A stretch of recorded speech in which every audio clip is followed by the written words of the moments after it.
Good morning सगळ्यांना. आता बघा, विद्यार्थी अध्यापन शास्त्र खूप चांगल्या प्रकारे अभ्यासतात सीडीपी, पण ज्या वेळा एनसीआरटीचा प्रश्न येतो, पेपर 1 असेल किंवा पेपर 2 असेल, ईव्हीएस असेल, तुमचं सोशल सायन्स असेल आणि सायन्स असेल, यामध्ये ज्या वेळा तुम्हाला एनसीआरटी वर प्रश्न येतात, तुम्ही गोंधळून जातात आणि हे प्रश्नांचं जर उपयोजन करता नाही आलं, म्हणजे एनसीआरटी जर वाचली नसेल तर नक्कीच गोंधळ. आपल्याकडे बॅच उपलब्ध आहे. बॅच उपलब्ध फक्त 700 रुपयामध्ये तुम्ही पेपर 1 आणि पेपर 2 दोघं बॅच जॉईन करू शकतात आणि सगळ्यात महत्वाचं फक्त 700 रुपयामध्ये तुम्हाला नोट्स वगैरे सगळं त्याच्यामध्ये मिळून जाईल. आता बघा, ईव्हीएस एनसीआरटी सगळ्यात महत्वाचं काय करतात की जे टॉपिक आहे त्या टॉपिकवर आधारित तुम्हाला प्रश्न विचारला. आता बघा, दिलेला आहे वल्लम. वल्लम काय आपण समजून घेऊ. वल्लम, केरळ के कुछ भागों में बच्चे पानी को पार करने के लिए वल्लम वल्लम नौका म्हणजे छोटी नाव, आपण होडी म्हणतो, छोटी नाव बेटकर स्कूल तक पोहोचते. म्हणजे काय, वल्लम जी नाव आहे, छोटी होडी आहे, तिच्यामध्ये बसून काय करतात ते शाळेत जातात. बघा इथे तुम्हाला मी फोटो पण दाखवला, काय करताय ते शाळेत जातात. मग तुम्हाला असा प्रश्न विचारला जाईल, वल्लम नौका का इस्तेमाल स्कूल जाने के लिए कहा किया जाता है, स्कूल जाने के लिए कहा किया जाता है, तर त्याचं उत्तर काय असेल मग, केरळ असेल. काय असेल, केरळ. बनला का नाही एक प्रश्न. म्हणजे एनसीआरटी तुम्ही काळजीपूर्वक वाचावी लागते, त्यासाठी तुम्हाला नोट्स, ऑनलाईन बॅच आणि अध्यापन शास्त्र कसं वापरावं हे समजलं पाहिजे. फक्त 700 रुपये फी आहे. या नंबरवर तुम्ही कॉन्टॅक्ट करू शकतात. आता आपण पुढचा बघू. आता त्याच्यानंतर तुम्हाला प्रश्न विचारला जाईल, बास के खंबो पर पूल का बना जाता है. बास म्हणजे शाळेत जाण्यासाठी मुलं काय करतात, तर काय, आता हे बघा तुम्हाला समजून देतो, म्हणजे त्याच्यावर तुम्हाला प्रश्न कसा बनतो हे पण सांगतो. बास से बना पूल. बास से म्हणजे काय, आपण काय म्हणतो, आपल्याकडे बांबू म्हणतो ना, पूल. काय म्हटलंय बघा, असम. काय दिलेले, असम. या हमारे यहाँ बारिश बहुत होती है. कुठे, हमारे यहाँ बारिश बहुत होती है म्हणजे आसाम मध्ये. कभी कभी तो चारों तरफ घुटनों तक पाणी भर जाता है. म्हणजे तुम्हाला असं पण विचारलं जाईल का त्या बाजच्या खांबावर पूल का बनवतात, तर सगळीकडे काय होतं, आपण काय म्हणतो, पाणी जास्त झाल्यामुळे काय होतं, सगळीकडे घुटनों तक पाणी भर जाता है. म्हणजे काय, आपल्या जे गुडघे आहेत तेवढं पाणी भर जाता है. फिर भी हम स्कूल जाने से नहीं रुकते. एक हाथ में किताबें उठाते हैं और दूसरे हाथ में बांस को पकड़ते हैं. हम जल्दी जल्दी बांस और रस्सी से बना पूल पार कर जाते. म्हणजे तुम्हाला प्रश्न इथे कसा विचारला जाऊ शकतो हे मी तुम्हाला सांगतो. बघा, पहिलं काय विचारलं जाईल का, स्कूल जाने के लिए बास से बना पूल का इस्तेमाल होता है. त्याचं उत्तर असम असेल. कधी कधी तुम्हाला प्रश्न कसा फिरवला जातो, हे आता फिरवणं चालू आहे, कारण डायरेक्ट कंटेनवर प्रश्न विचारण्यापेक्षा ते फिरून देतात. प्रश्न विचारला जाईल, प्रश्न एखाद्या मुलीचं नाव, समजा इथे जयश्री असेल, सुवर्णा असेल, एक नाव टाकून देतील आणि तिथे दिलं जाईल, सुवर्णा कहती है हमारे यहाँ बारिश बहुत होती है, कभी कभी तो चारों तरफ घुटनों तक पानी भर जाता है, फिर भी हम स्कूल जाने के लिए नहीं रुकते. तो सुवर्णा किंवा जयश्री वो कहा से संबंधित है, वो कहा से संबंधित है. आता जर तुम्ही हे कंटेंट वाचलं असेल तर तुम्हाला कळालं असेल का कुठे जास्त पाणी, घुटण्यापर्यंत पाणी कुठे होतं. मग तुम्ही उत्तर देणार, तर ती कहा से संबंधित म्हणजे ती कुठली आहे, तर आसाम मधली आहे. म्हणजे हे सुद्धा तुम्हाला कळालं पाहिजे. म्हणजे इथे नावामध्ये सुद्धा बदल करून देतात, म्हणजे अध्यापन शास्त्राचा सुद्धा उपयोग करता येतो. कळालं. त्यामुळे या मोबाईलवर तुम्ही कॉन्टॅक्ट करा बॅच साठी. आता कळालं 2 प्रश्न कसे बनतात मी सांगितले. त्याच्यानंतर प्रश्न म्हणजे आता भाग दुसरा बघू. आता ओबड धाबड पत्रिले रास्ते. आता हे ओबड धाबड पत्रिले रास्ते याच्यावर प्रश्न कसा विचारला जाईल हे बघा, इथे ओबड धाबड रास्ते दाखवलेले आहेत.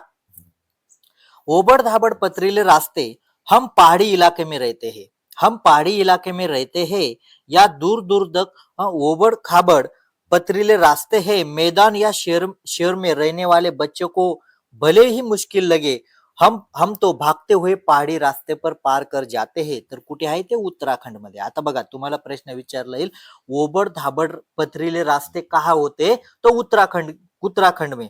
आता तुम्हाला आता मग असा पण प्रश्न विचारला जाईल, मुलीचं नाव टाकलं जातं, समजा जयश्री असेल, काही नाव टाकतील आणि नाव टाकलंय जयश्री ओबड़ धाबड़ रास्तों से स्कूल जाती है, वो कहा से संबंधित है, तर उत्तराखंड से संबंधित है. बघा, प्रश्न बनला का नाही. म्हणजे प्रश्न अशा पद्धतीने ते बनवला जातो, तर काय असेल, उत्तराखंड. कळालं. आता तुम्हाला ओबड धाबड रास्ते म्हणजे बघा इथे काय असतात, उत्तराखंड तुम्हाला माहित आहे. मग तुम्हाला अजून फुलोकी घाटी पण विचारलं जाईल बघा. फुलोकी घाटी एका अध्यायामध्ये का से संबंधित आहे, फुलोकी घाटी तर उत्तराखंड संदर्भात आहे. म्हणजे हे तुम्हाला फक्त जाण्यासंबंधी जे साधनं होते या संदर्भात बघा. इथे पण तुम्हाला एक प्रश्न बनला.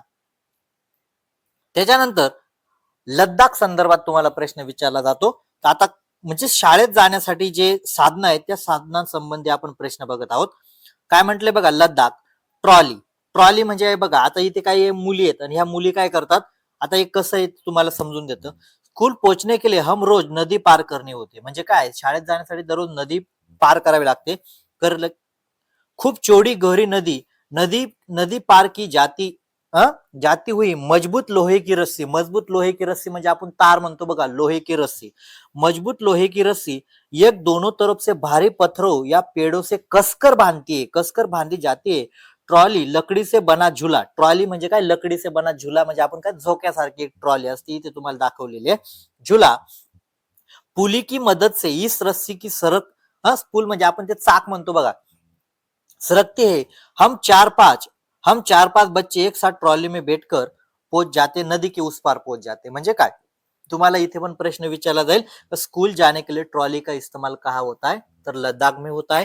आणि अजून असा पण प्रश्न मी तुम्हाला सांगितलंय ना, का मुलाचं नाव देतील किंवा रवी स्कूल जाने के लिए ट्रॉली का इस्तेमाल करता है तो रवी कहाँ से संबंधित आहे, तर लद्दाख से संबंधित आहे. म्हणजे अशा पद्धतीने पण इथे प्रश्न फिरवला जाऊ शकतो. तर तुम्ही फक्त कंटेंट जर वाचलं असेल, जर तुम्ही फक्त असं जर वाचलं असेल ना ट्रॉलीचा इस्तेमाल लद्दाख मध्ये, तर तुम्ही फसून जाणार. पण तुम्ही जर पूर्ण कंटेंट वाचलं असेल नक्की ते कशा पद्धतीने, कधी कधी असं पण तुम्हाला विचारलं जाऊ शकतो बघा, का जी रस्सी आहे ती रस्सी कशाची असते, इथे लोह्याची सांगितलंय, तुम्हाला जर सांगितलंय कशा आपण जर कापसापासून रस्सी बनवली बांधून दिली तर चालणार आहे का, तर मग अशा पद्धती पण तुम्हाला जी रस्सी आहे ती रस्सी संदर्भात पण विचारलं जाऊ शकतं, ती कोणती कशाची वापरली जाते, अॅल्युमिनियम आहे का लोह्याची. असा पण प्रश्न जर तुम्हाला फिरवला तर फसू नका, पण पूर्ण कंटेंट वाचा. त्याच्यानंतर तुम्हाला दिलंय बघा हुंट गाडी. आता हुंट गाडीचा इस्तेमाल कुठे होतो हे तुम्हाला समजून घ्यायचं आहे बघा. आता हे तुम्हाला मी चित्र यासाठी दिलंय का तुम्हाला अवधारणा लवकर क्लिअर होतात. ऊंट गाड़ी राजस्थान, ऊंट गाड़ी कुठे असते, राजस्थान मध्ये. हम रेगिस्तान में रहते हैं बघा, हम रेगिस्तान में रहते हैं, हमारे या दूर दूर तक क्या है, रेत नजर आती है. दिन में तो खूप तपती है, म्हणजे काय तापते, गरम होते, तपते. हम हुंट गाड़ी में बैठकर स्कूल जाते. म्हणजे तुम्हाला इथे पण प्रश्न विचारला जाईल का हुंट गाड़ी का इस्तेमाल का हो जाता है, तर राजस्थान मध्ये.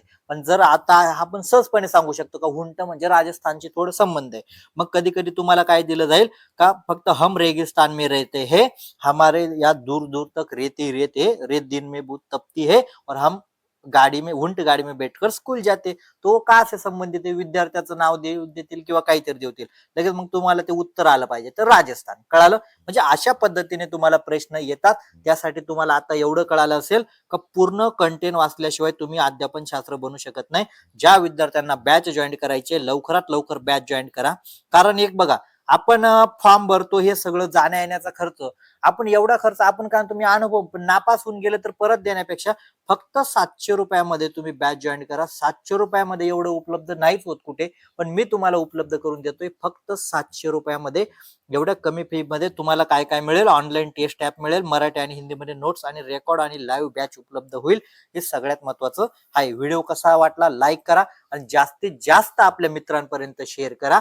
लवकरात लवकर बॅच जॉईन करा, कारण आता तुम्हाला फक्त 55 दिवसाचा कालावधी आहे आणि या 55 दिवसाच्या कालावधीमध्ये तुम्हाला सिलेबस कंप्लीट झाला पाहिजे, एवढं लक्षात ठेवा. व्हिडिओ लाईक प्रत्येकाने करा.